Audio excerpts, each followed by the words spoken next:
Muy buenos días. Un saludo especial en nombre de la doctora Gloria Estela López Jaramillo, presidente del Consejo Superior de la Judicatura y de los demás miembros que integran la corporación. Bienvenidos a esta conferencia virtual denominada La ponderación en época de COVID y que hace parte del ciclo de capacitación en Derecho Constitucional. El texto Pandemia y Constitución del doctor Reiner Arnold señala que la lucha contra la pandemia ha dado lugar a una restricción sin precedentes de los derechos fundamentales. Esta lucha ha planteado un amplio número de situaciones atípicas para nuestras sociedades y también para los sistemas políticos y jurídicos, pues por primera vez en 100 años, una pandemia global ha obligado a todos los gobiernos del mundo a imponer medidas estrictas de cierre y confinamiento de la población. En tal sentido, la pandemia ha tenido un efecto, en primera instancia, sobre los sistemas sanitarios de los países afectados, pero también sobre el resto de los servicios públicos, como la educación, la atención social, el trabajo e incluso la administración de justicia. Esta crisis evidentemente tiene un impacto económico aún difícil de cuantificar y, sin embargo, más allá de eso, la COVID-19 plantea una serie de retos, una serie de desafíos a los sistemas políticos, democráticos y jurídicos dentro del llamado constitucionalismo moderno, dada la confrontación de derechos que propició de manera constante. Esta conferencia virtual abordará el estudio y análisis de la ponderación como herramienta para la valoración y la aplicación de principios, su alcance, beneficios y limitaciones para resolver el choque constante entre derechos fundamentales, generando con ocasión de las medidas tomadas por el gobierno nacional para contrarrestar el avance de la pandemia. El día de hoy tenemos el honor de contar con la doctora Edith Alarcón Bernal, abogada de la Universidad Nacional, especialista en Derecho Constitucional y Administrativo, magíster en Derecho y candidata a doctora en Derecho de la Universidad Nacional. Actualmente, la doctora Edith se desempeña como juez 71 administrativo del Distrito Judicial de Bogotá. Doctora Edith Alarcón, es un gusto tenerla con nosotros. Bienvenida, tiene el uso de la palabra. Muchas gracias, doctora María Lucera Novoa, directora de la Escuela Judicial. Un saludo que hago extensivo a la doctora Gloria Estela López Jaramillo, quien es presidenta del Consejo Superior de la Judicatura, a los demás servidores y servidoras judiciales, así como a todos y todas las personas que se han conectado con esta conferencia. El tema que trataré el día de hoy es la ponderación en época de COVID. Al efecto, voy a compartir entonces mi pantalla para que puedan ver la presentación. Comenzaré por decir que nadie ha salido indemne en el 2020 del flagelo de la pandemia. Por un motivo o por otro, todos hemos resultado afectados por un nuevo virus que nos llevó, en el mejor de los casos, a estar encerrados en nuestra casa y en el peor, al duelo de la pérdida de un ser querido. En esta ocasión revisaré un contexto del COVID, luego explicaré qué es la ponderación y cómo se ha utilizado para resolver conflictos de derechos en medio de esta crisis, finalizando con unas críticas sobre su uso a nivel judicial. En el contexto mundial diré que hoy tenemos 109 millones de casos y 2.400.000 muertes reportadas por este flagelo a la fecha. En el ranking de los países más afectados está Estados Unidos liderándola y Colombia ocupa el 10º lugar. En cuanto al contexto americano, vale la pena decir que tenemos 48 millones de personas afectadas y 1.100.000 defunciones producto de tal flagelo. Desafortunadamente, con la vacuna no vamos a solucionar este gran dilema porque las vacunas se están dando a muy pocos países. A hoy tenemos solamente vacunas en 10 países, mientras que tenemos 130 países con más de 2.500 millones de personas sin una sola dosis suministrada.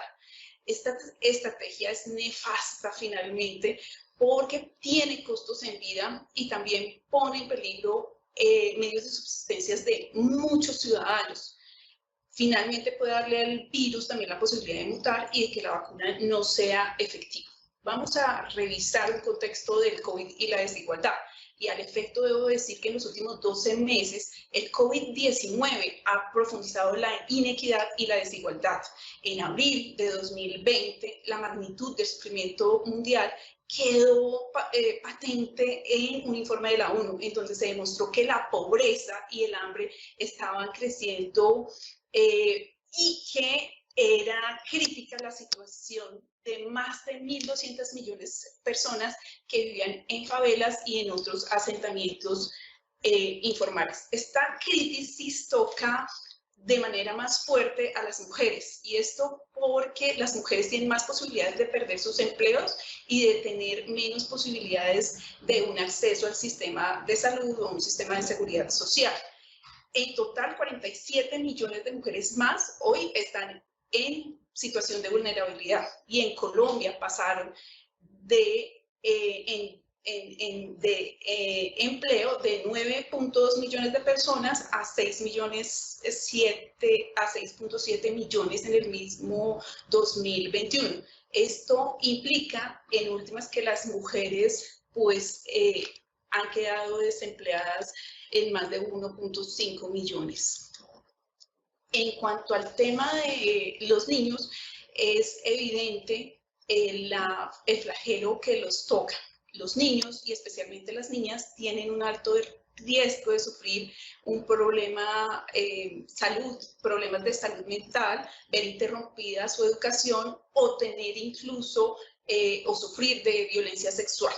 Algo que tendrá consecuencias aún peores en países como Colombia. De acuerdo a los registros de algunos institutos como el Observatorio de Niñez y Conflicto Armado, durante 2020 se presentaron al menos 79 eventos con afectaciones aproximadas a 222 niñas, niños y adolescentes que resultaron víctimas o en riesgo de serlo por causa del uso y reclutamiento por parte de los actores armados en Colombia.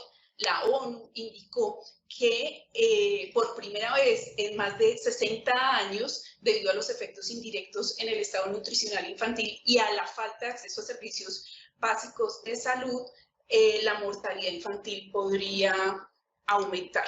En cuanto a la educación, la ONU ya había determinado un riesgo en la pobreza de aprendizaje de los niños y la deserción escolar, pero esto superó cualquier expectativa. Para agosto del año pasado se retiraron 102.880 estudiantes en Colombia para un total de 9 millones.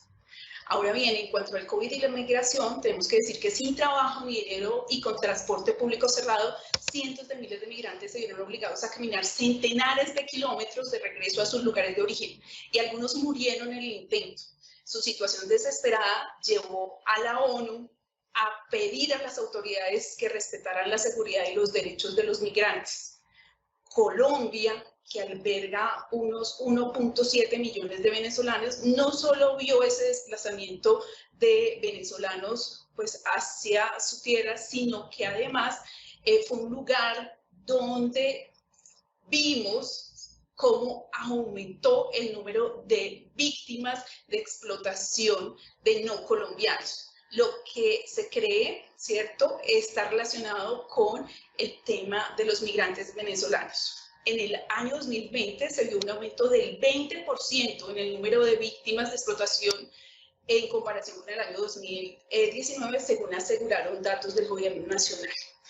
Millones de personas obligadas a trabajar desde su casa, con las oficinas y tiendas cerradas como parte de las medidas de contención y con los viajes restringidos en todas partes, pusieron en peligro la economía.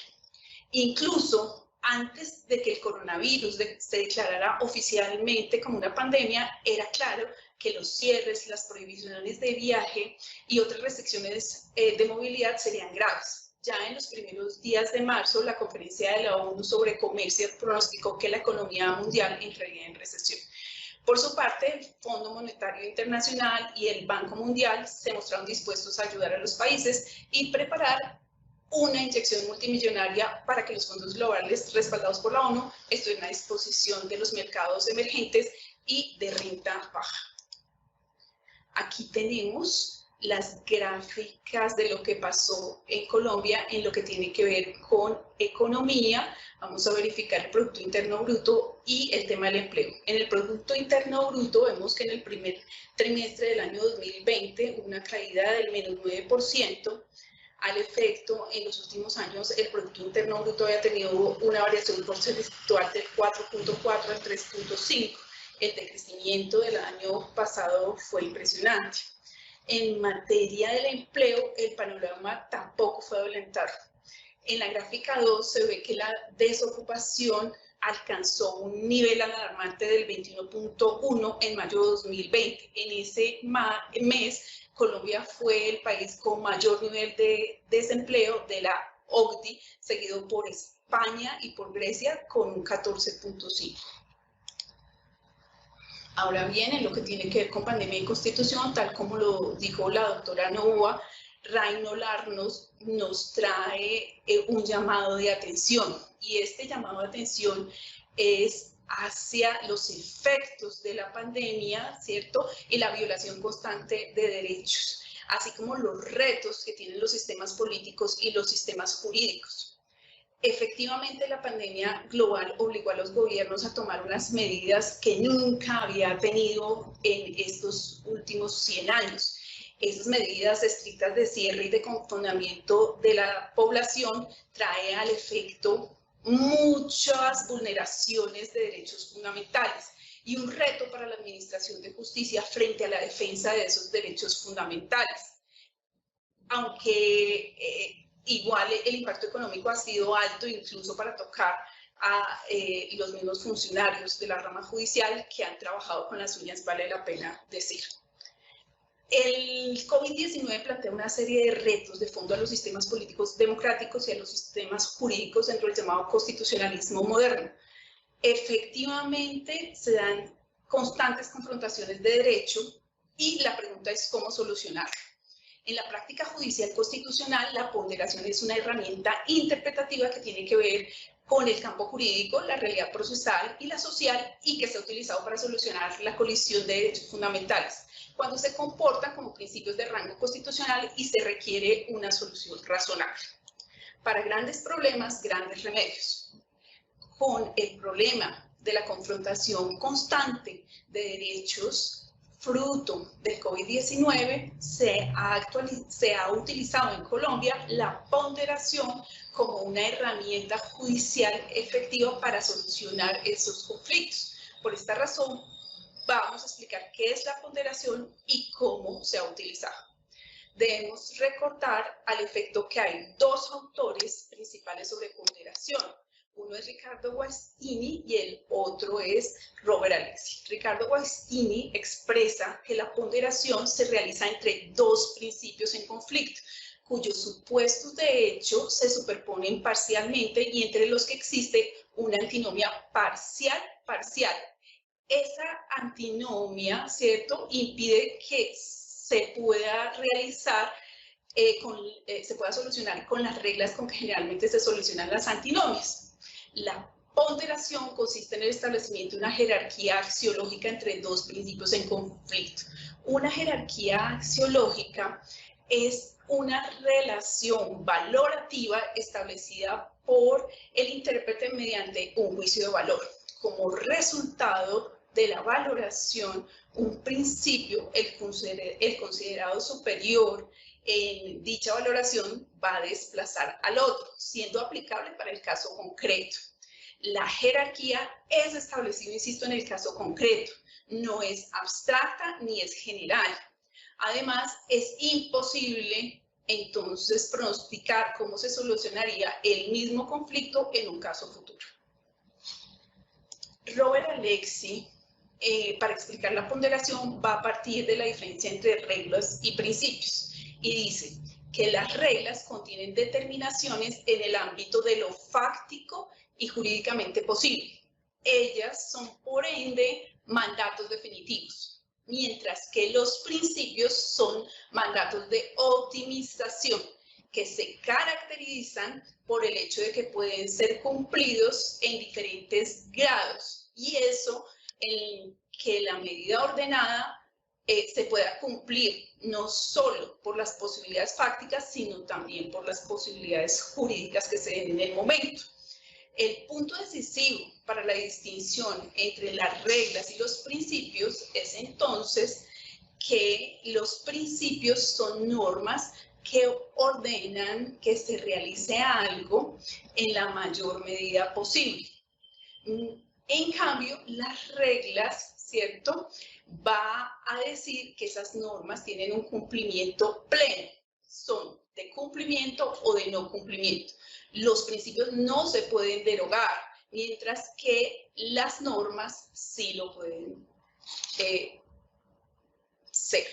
En cuanto a los conflictos, Alexis dice que cuando dos reglas entran en conflicto, existen dos soluciones posibles. O bien una de ellas va a invalidar la otra, o bien la nueva regla, ¿cierto?, que resulta válida porque es una excepción de la regla anterior. Ahora bien, si la colisión es entre principios, nos encontramos con mandatos de optimización. No son derogables, ¿cierto? No son mandatos definitivos y no pueden ser tampoco ni invalidados ni excepcionados. El marco de la solución, entonces, Robert la encuentra en la teoría de la ponderación.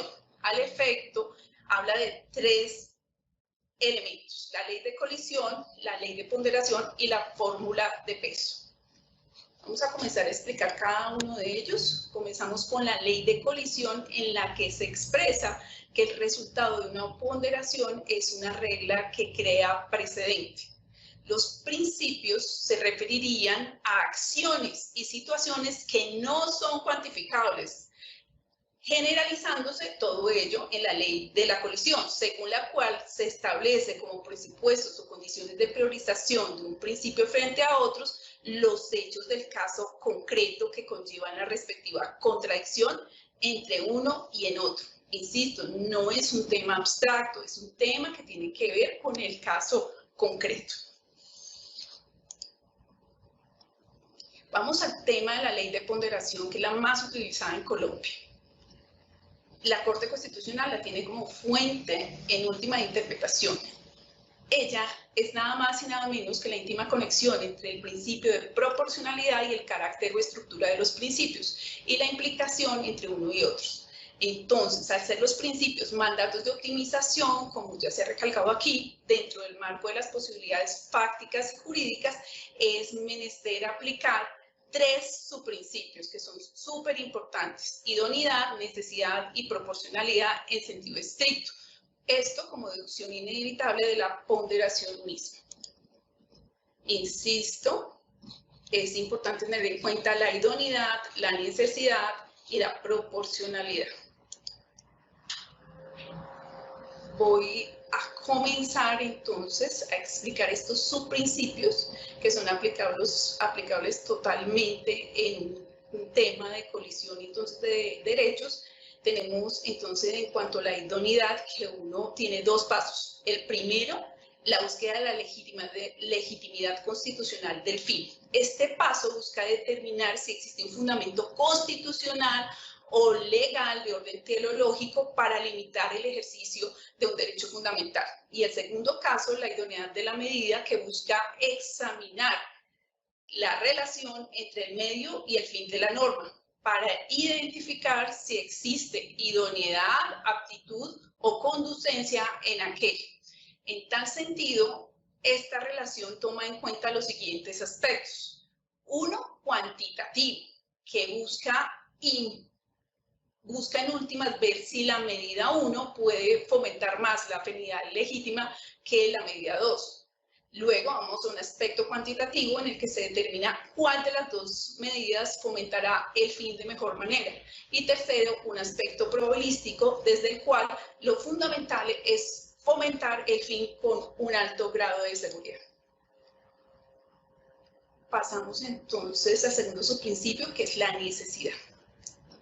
Se establece que entre dos medios de similar idoneidad para alcanzar el fin legítimamente propuesto, habrá de escogerse el que sacrifique en menor medida los derechos fundamentales puestos en conflicto. Debe realizarse entonces una comparación entre la medida objeto de examen y los otros medios alternativos a aquella teniendo en cuenta dos cosas. Primero, la idoneidad para promover el fin legislativo. Y segundo, su menor lesividad en relación con los derechos fundamentales que se encuentran afectados por la injerencia legislativa o administrativa. En consecuencia, la medida adoptada tendrá el carácter de necesaria solo si no existe un medio alternativo que, siendo similarmente idóneo para alcanzar el fin propuesto, al mismo tiempo resulte más benigno para los derechos fundamentales que se encuentran en litigio, que están en conflicto. Vamos con el tercer subprincipio, que es el de la proporcionalidad. Se evalúa en él la importancia de los fines perseguidos por las restricciones en los derechos fundamentales. Esto en directa relación con el significado del derecho que es objeto de restricción.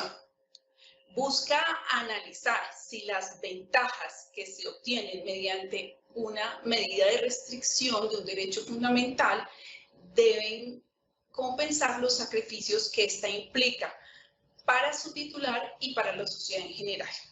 En otras palabras, la proporcionalidad en sentido estricto es donde se lleva a cabo el test de ponderación de principios.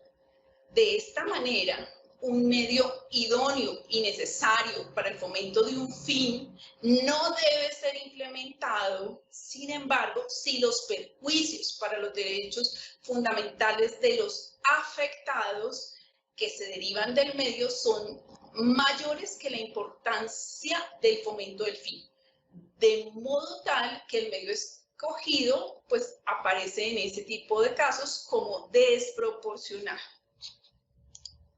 Alexis termina su teoría con la fórmula de peso, la más criticada de todas, que consiste en una fórmula logarítmica que permite distinguir el valor abstracto de un principio y su concreción según las condiciones específicas del caso en litigio. En tal sentido, Alexis mantiene que a las variables referidas a la afectación de los principios y al peso abstracto se les puede dar un valor numérico, de acuerdo con 3 grados, con un grado leve, con un grado medio y con un grado intenso. Como les digo, este es el punto que ha sido más criticado en Robert Alexis. Bueno, voy a la ponderación en la lectura colombiana.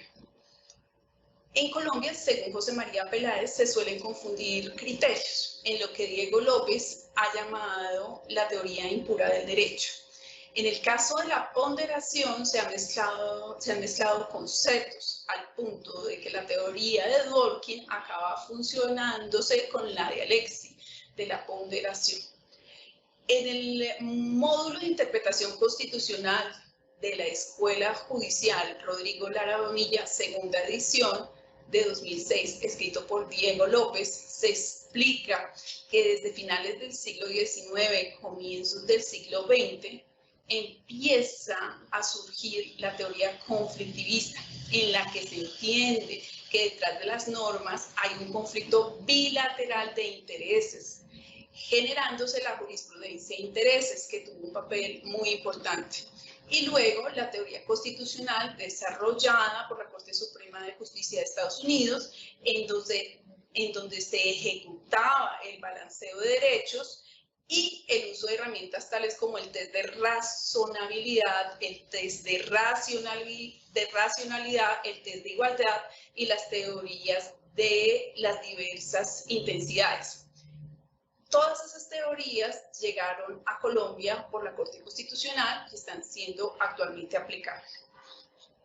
Los elementos centrales de la lectura de la ponderación en Colombia son los siguientes. La ponderación no es una superposición o jerarquización, sino un balanceo entre los principios. El resultado de la ponderación es una norma específica que puede comprenderse como una regla.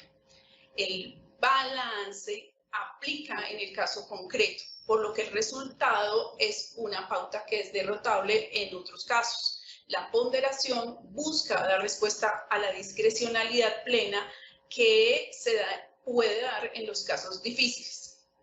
Y también se sigue esa diferencia entre reglas y principios que ya expliqué dentro de la teoría de Robert Alexy. Como ven aquí, ¿cierto? Se mezcla indudablemente la teoría del balanceo y la teoría de la ponderación. En cuanto a los pasos de la ponderación y proporcionalidad, tenemos primero la existencia de un fin constitucionalmente legítimo, luego la adecuación entre medios y fines, luego vamos a revisar la necesidad de la medida y luego la proporcionalidad en sentido estricto.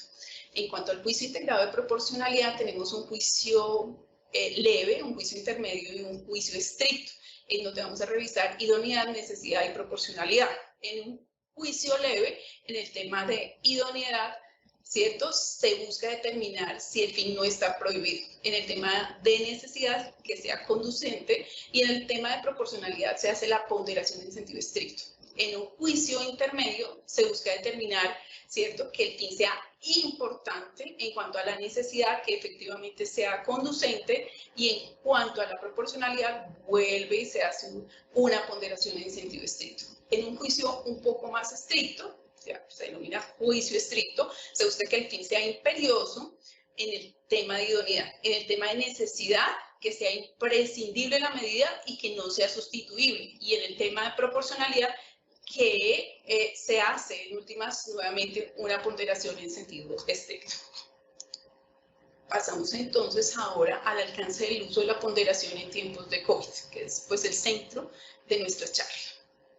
Aquí vemos que en la actual situación los jueces de litigio y los órganos de cierre han utilizado la ponderación como herramienta para resolver acciones constitucionales de tutela en casos difíciles, en donde se ve el choque de derechos fundamentales. 2, controles inmediatos de legalidad. O 3, juicios de constitucionalidad de decretos legislativos. Voy a hacer un ejemplo de cada uno de ellos para que ustedes vean cómo se hizo el análisis por los jueces. Comenzamos con el ejemplo del uso de ponderación en casos de tutela, casos difíciles. Al efecto, voy a traer a colación el caso 11-001-3343-062-2020-00111-0, acción de tutela impetrada por Rudolf Gómez y otros. El accionado aquí fue la Nación, Departamento Administrativo de la Presidencia de la República y otros, y este es el denominado caso de la rebelión de las cajas. Este caso es muy interesante. Voy a permitir reseñar tanto la primera como la segunda instancia para que veamos las diferencias en el análisis de la ponderación como herramienta por tanto la CUEU como el ADQUEM. Aquí el problema era el siguiente. Resulta constitucionalmente admisible que se use dentro de las medidas de aislamiento y cuarentena expedidas por el Gobierno Nacional una medida especial para los mayores de 70 años en la que no se les aplique la norma prevista para los adultos menores de esa edad, limitando su locomoción y condicionándolos a salir por 3 veces a la semana, 1 hora al día, a hacer ejercicio en lugar de salir 2 horas al día, ¿cierto? Todos los días, y en la que ese grupo poblacional además se ve obligado a que se les extienda la cuarentena por 2 meses más que el resto de la población. Esto es hasta el 31 de agosto de 2020.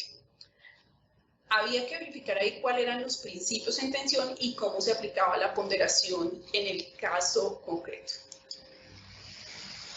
En la sentencia se establece al efecto que el punto neurálgico de esta acción es en el punto constitucional es determinar si la distinción en el trato a los actores y al grupo etario al que pertenecían se basaba o no en un criterio sospechoso de distinción por edad, y si ese criterio se orientaba o no a perseguir un propósito constitucionalmente importante mediante un medio efectivamente conducente para el logro de esta finalidad y que cobijara una medida proporcional.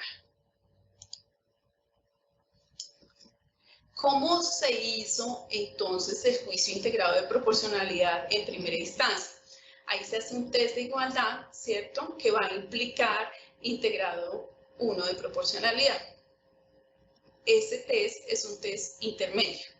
Así se definió siguiendo el criterio sospechoso de edad y las, digamos, pautas de la Corte Constitucional al efecto.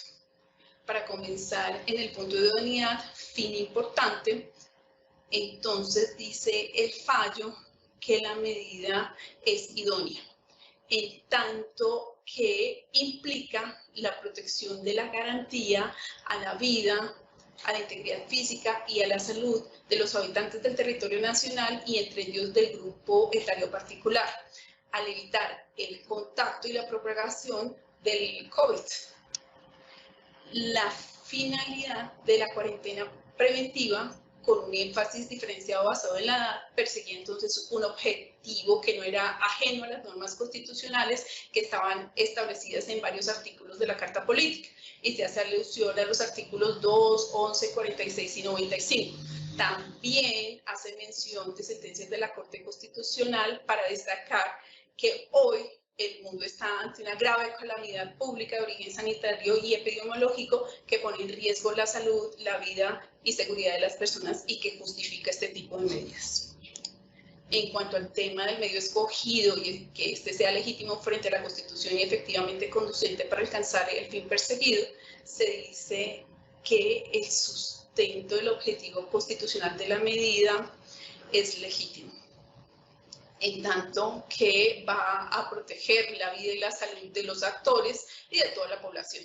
No obstante, trae a colación una prueba, y la prueba es la del Instituto de Envejecimiento de la Universidad Javeriana, en donde se dice que estas medidas tomadas han llevado a niveles peligrosamente bajas de actividad física, que resultarían en una pérdida de independencia y una mayor necesidad de tratamiento médico en el futuro, incrementando el riesgo de múltiples problemas geriátricos como caídas, fracturas, pérdidas de masa muscular, malnutrición y desacondicionamiento físico, así como declinación funcional y, no menos importante, problemas de salud mental y en el funcionamiento cotidiano, así como la limitación de la libertad y la calidad de vida de todos los adultos mayores.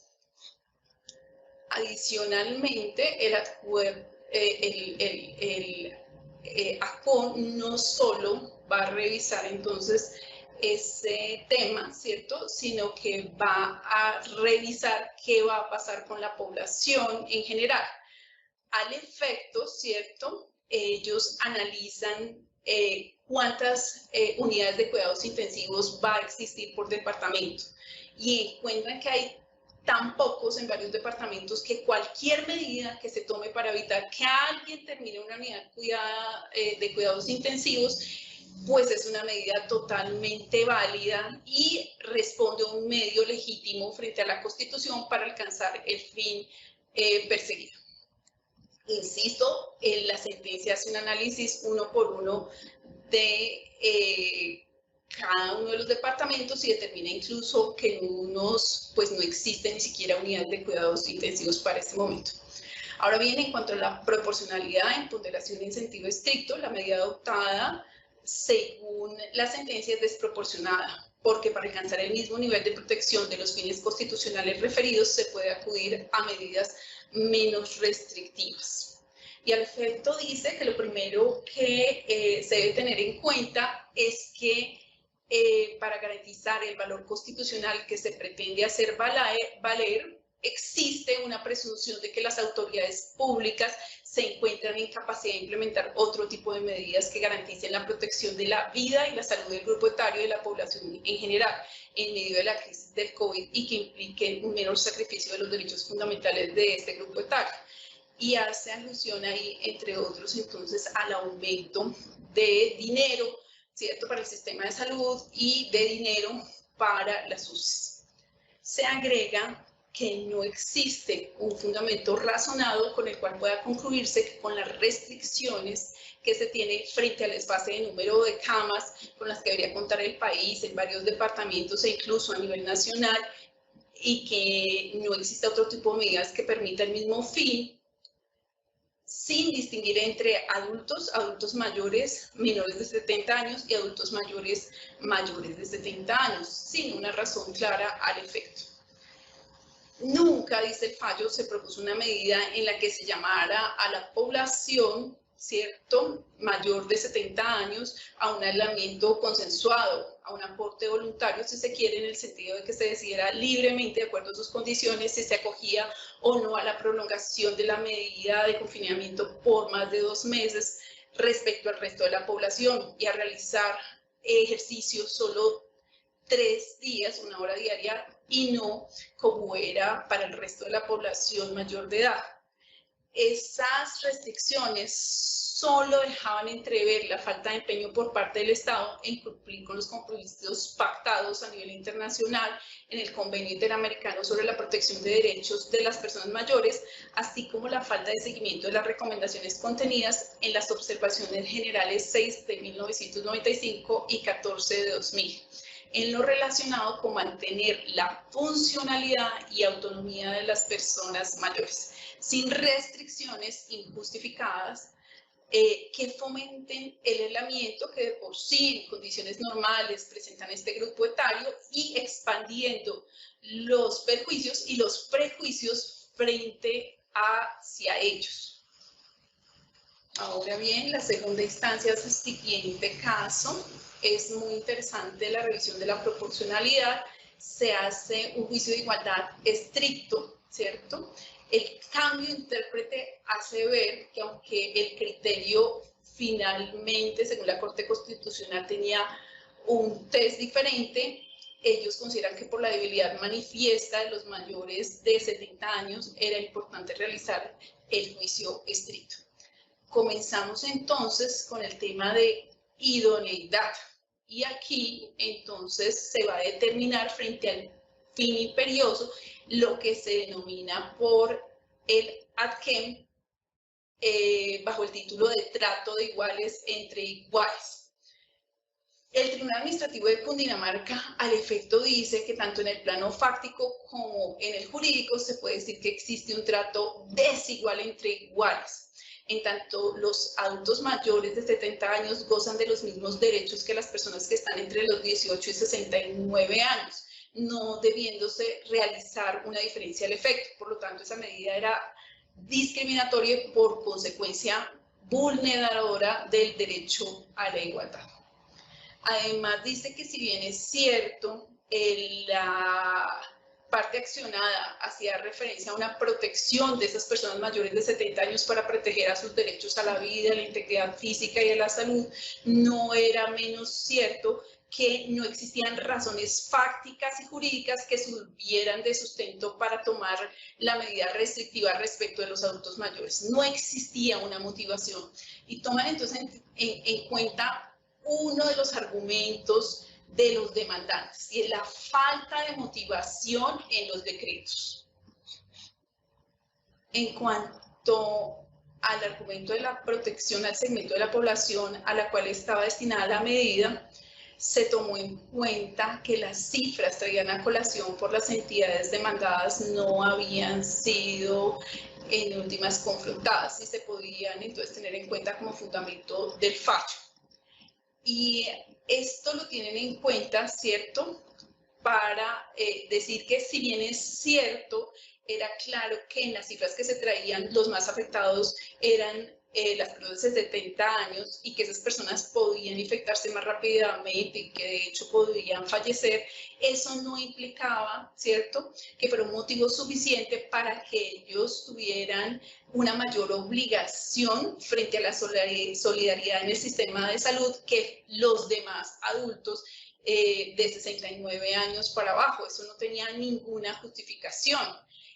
Por otra parte, el simple aislamiento realizado y las medidas que se estaban tomando, ¿cierto?, parecían tampoco ser efectivas, porque los crecimientos pues no se habían detenido, finalmente tampoco parecía afectar, ¿cierto?, ese aislamiento, la imposibilidad de que estas personas obtuvieran el virus, ¿cierto?, o que se tomaran por ellos mismos un llamado a la concientización frente a la enfermedad. En cuanto al tema que trae a colación el gobierno en segunda instancia, es nuevo para el proceso, de que lo que se había autorizado a los adultos mayores era hasta de 180 minutos, y esto era superior a los 150 minutos que había recomendado la OMS. La segunda instancia llama la atención al gobierno para decirle que esto no es una dádiva ni es un regalo, el haberles dado solo 180 minutos, ¿cierto? Mucho menos de lo que le dio a las personas de 69 años y menos.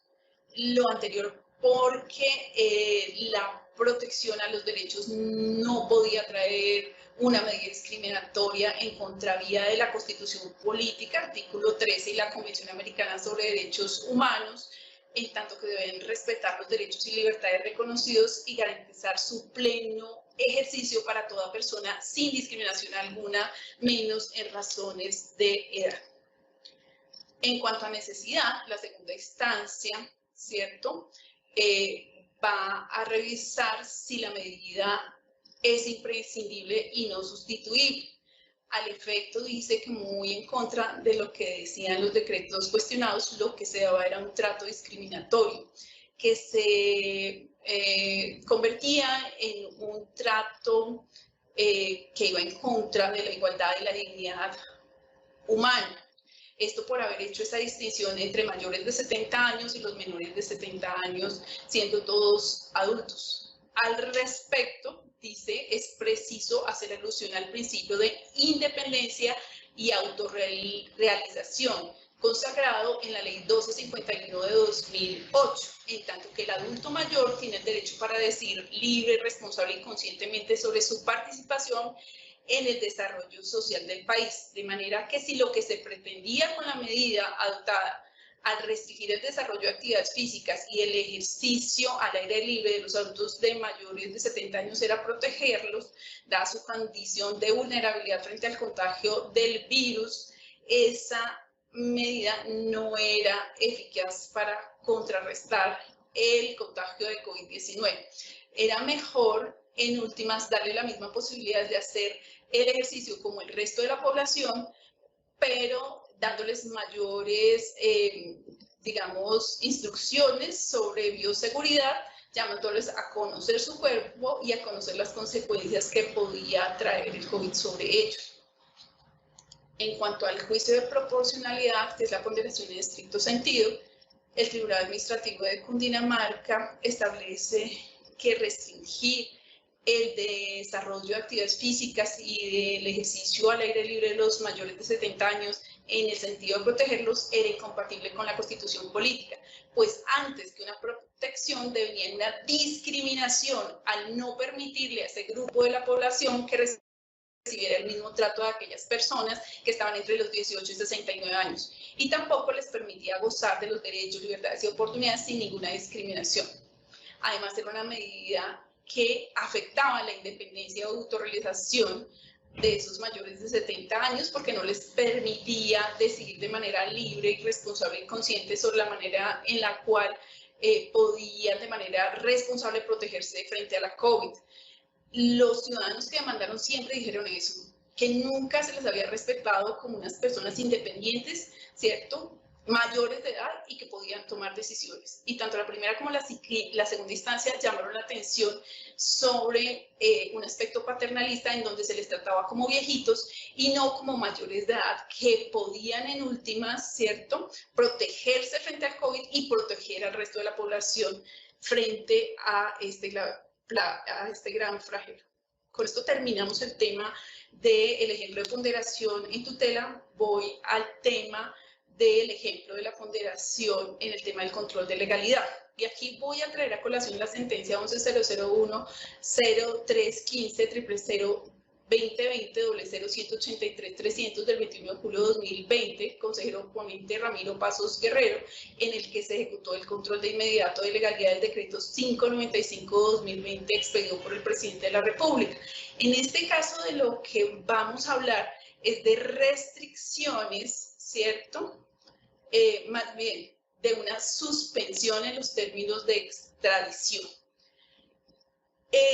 En últimas se revisa, ¿cierto?, el control de legalidad del decreto legislativo 487 del 27 de marzo de 2020, por el cual se dictan medidas especiales relacionadas con el sector justicia y del derecho en materia de extradición con ocasión del estado de emergencia decretado. Este tenía como fundamento dos cosas. Primero, el estado de salud de los funcionarios públicos y segundo, la colaboración con la cooperación internacional. Ahora bien, vamos a revisar el juicio integrado de proporcionalidad así. Comenzamos con idoneidad, fin imperioso. El juicio se hace estricto. La sala dice que la suspensión de los términos de extradición no es un medio idóneo para alcanzar el fin perseguido, consistente en salvaguardar los compromisos de cooperación internacional y proteger la salud de servidores públicos, porque el gobierno nacional no puede perder de vista la garantía del debido proceso y de los derechos fundamentales de las personas que están inmersos, ¿cierto?, dentro de esa medida administrativa. La sala encontraba que al prorrogar, ¿cierto?, la suspensión de esos procesos de extradición, se vulneraban los derechos de estas personas porque no se les hacía saber cuándo iba a finalizar ese trámite. Esto implicaba en últimas una vulneración a las garantías reconocidas por la Convención Americana de Derechos Humanos.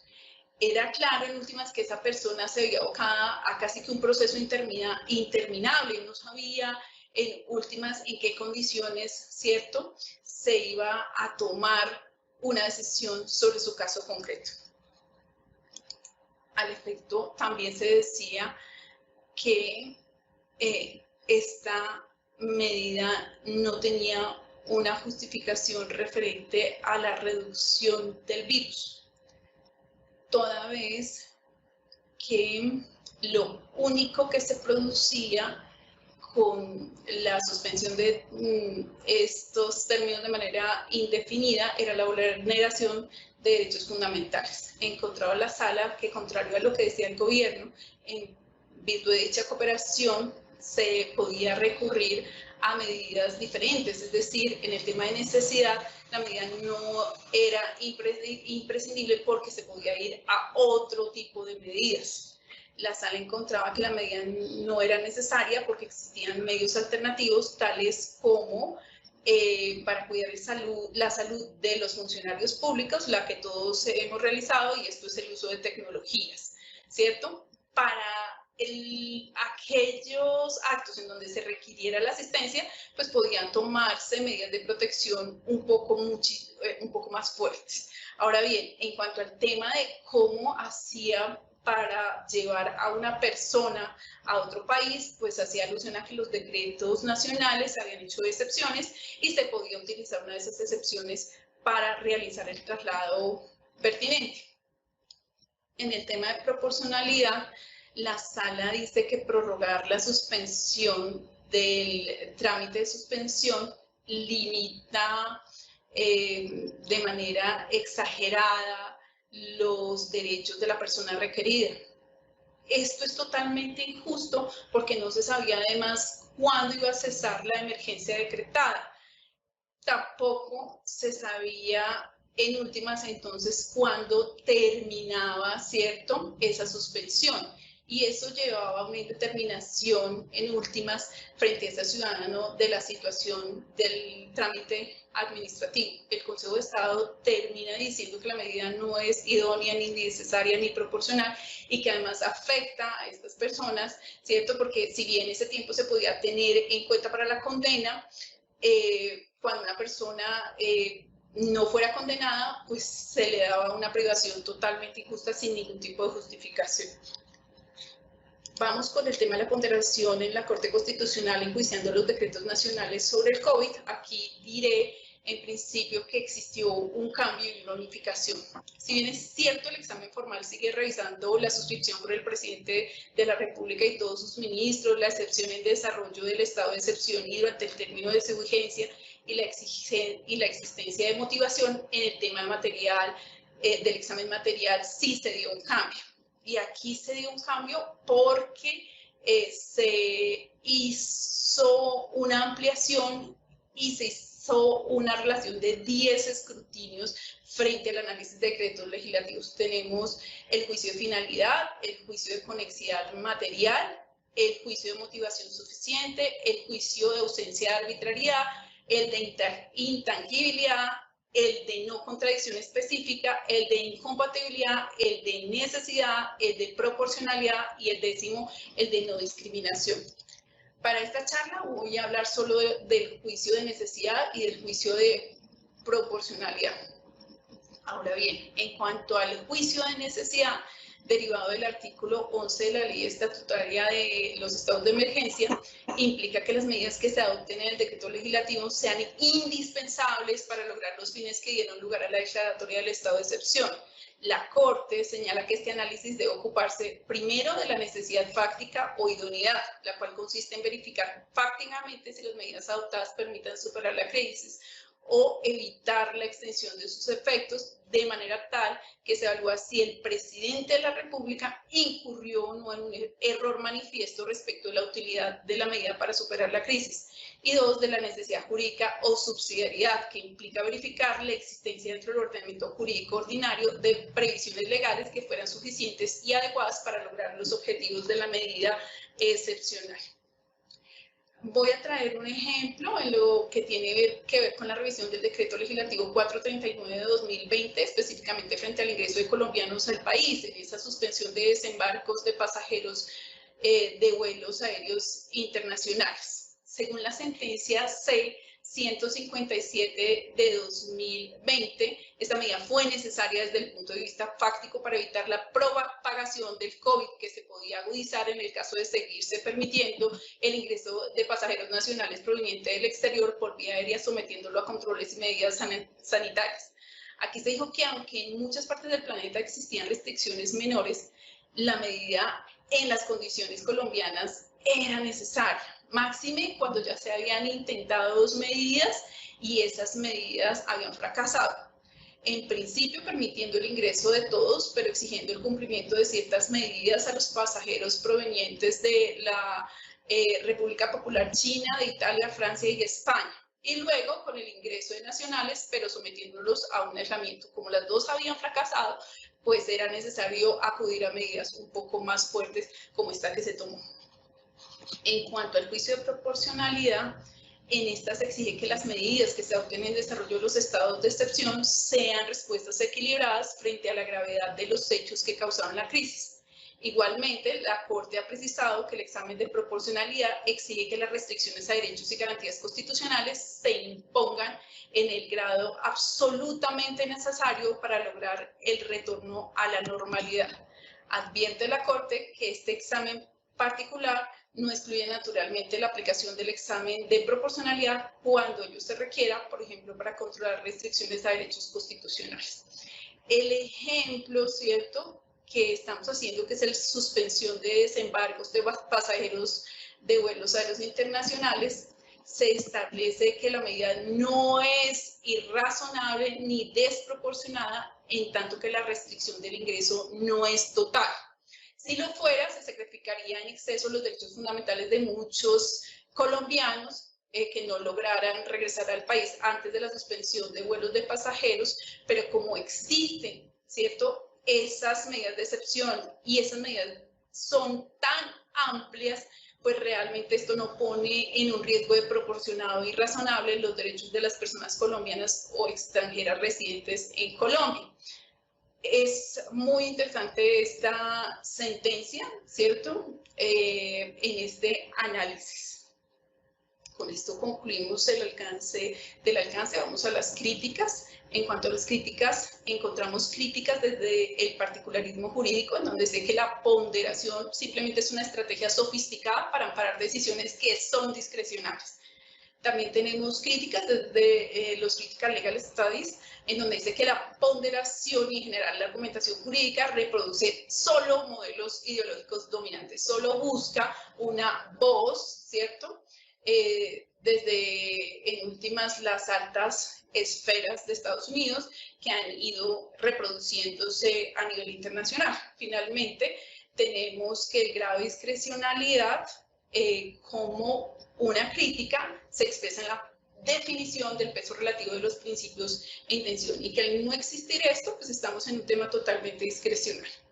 En cuanto a las conclusiones, tenemos que ante la constante colisión de derechos derivados de COVID que traen panoramas extraordinarios, el juez se ve abocado a usar estrategias para resolverlos. Al efecto, el uso de la ponderación se puede verificar en fallos de tutela por jueces de litigio, en procesos de control de legalidad y de constitucionalidad de las medidas tomadas por el gobierno. Con esa herramienta se busca una justificación racional que no olvide la naturaleza de los derechos fundamentales como mandatos de optimización.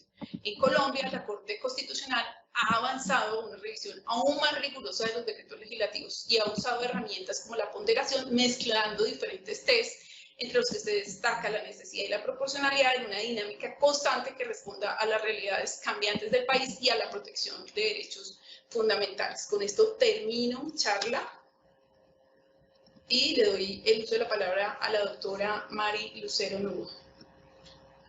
Muchas gracias.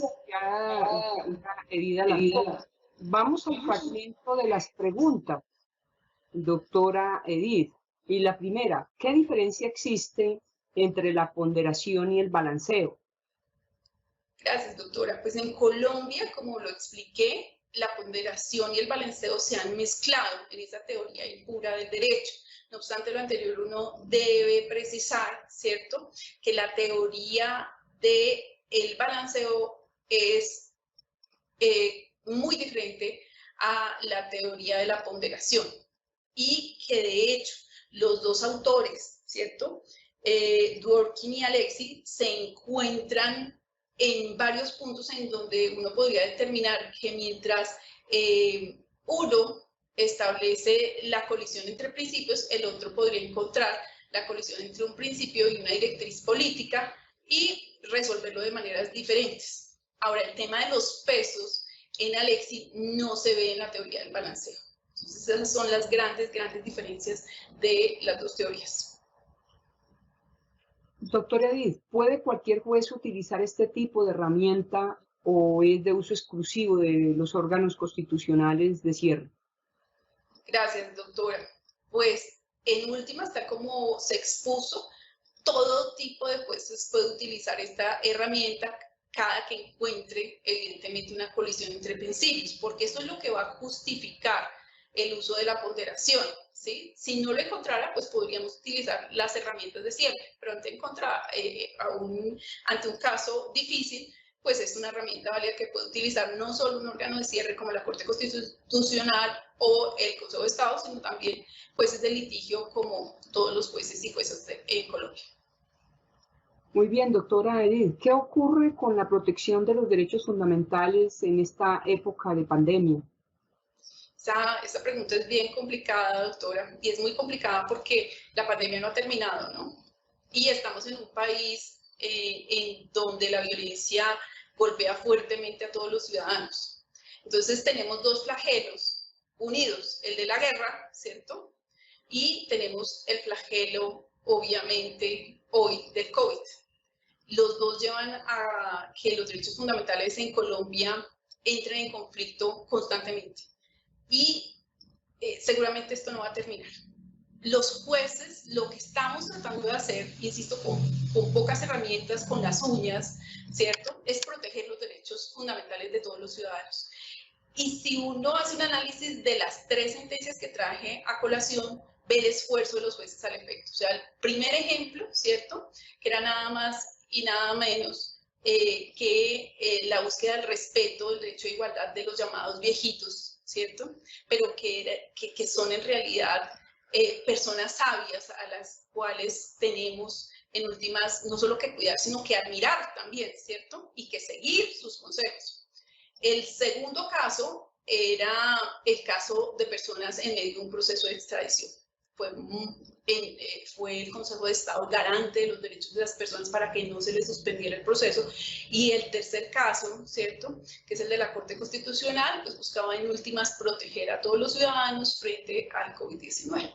Entonces creo que va a ser compleja la situación, seguimos trabajando todos los jueces y juezas colombianas para el cuidado de los derechos y quiero que esto quede claro en esta conferencia. Nuestro agradecimiento especial a la doctora Elida Alarcón Bernal por su generosidad y por esta clara y oportuna explicación en relación con la figura de la ponderación como herramienta interpretativa en el campo jurídico, que sin duda impacta tanto en la realidad procesal como en la social y por ello no puede entenderse simplemente como un instrumento matemático. Asimismo, la ponderación en el derecho constitucional se justifica ante la colisión de derechos o deberes de rango constitucional que requiere una solución razonable y para ello los derechos y deberes en conflicto deben ser aprendidos a la luz de una categoría superior de normas que no son otra cosa distinta que los principios y los valores constitucionales. Agradecimiento especial también a todos los servidores y todas las servidoras judiciales y en general a las personas que interactúan en el sector justicia y que de una u otra manera se han conectado a esta conferencia. Y a propósito del tema de hoy, nos despedimos con una frase del naturalista y científico inglés Charles Darwin. Las especies que sobreviven no son las más fuertes, ni las más rápidas, ni las más inteligentes, sino aquellas que se adaptan mejor al cambio. Muchas gracias. Feliz día para todos y para todas.